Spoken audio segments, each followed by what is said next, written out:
কুরবানিতে আসলে আমাদের গৃহিণীদের অনেক বেশি ঝামেলা হয়ে যায়।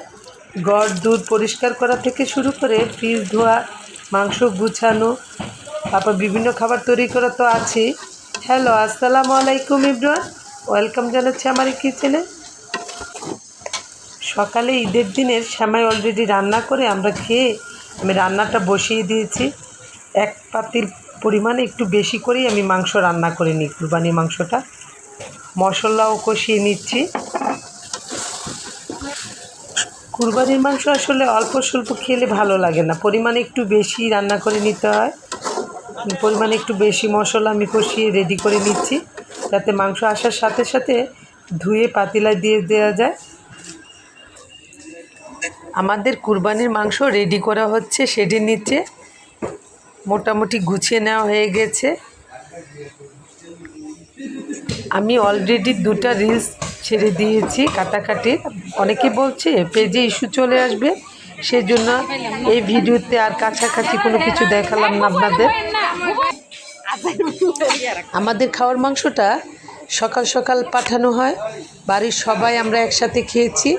আমার যা রান্না করেছে, খুবই মজা হয়েছে রান্নাটা। প্রথম রান্না আলহামদুলিল্লাহ।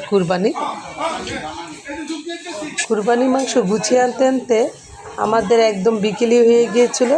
এরই মধ্যে পুরো এলাকায় মাংস বিতরণ একদম কমপ্লিট। আমাদের বাড়ি তো একটু পরে লোকারণ্য হয়ে গিয়েছিল। এই প্রসঙ্গে আর নাই বলি। আবার চলে আসলাম রান্নায়। সকাল সকালে আমি মশলাটা কষিয়ে রেখে দিয়েছিলাম, আর মাংসটা দেওয়া হলো সন্ধ্যার পরে। এই যে বলক উঠে গেছে। এত সুন্দরভাবে রান্নাটা বসালাম, এত সুন্দর একটা রান্না, দেখেন কেমন দেখাচ্ছে। একে তো রাতের রান্না, তার উপর বড় পাতিলের, সেজন্য হয়তো ঘোলা ঘোলা দেখাচ্ছে।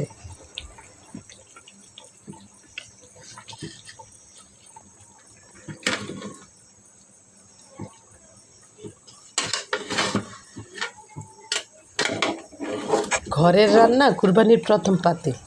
আসলে হাড়, মাংস, কলিজা সব কিছুই থাকে। এক একজনের এক একটা হয় পছন্দ। কেউ কলিজা খাবে, কেউ হাড় খাবে, সব কিছুই দেওয়া হয় এই পাতিলে। এই যে দেখেন, গুর্দা, কলিজা সব কিছুই দেওয়া হয়েছে, ফুসফুস। আসলে প্রথম রান্নাটার মতো মজা অন্য কোনো রান্নায় আর পাওয়া যায় না কুরবানির। জিরা দেওয়া হয়ে গেছে। এখন আস্তে আস্তে দমে বসিয়ে রেখে সিদ্ধ করে নিব। তারপরে কালার চলে আসবে, তেল ভেসে উঠবে, তখনই নামিয়ে নিতে হবে।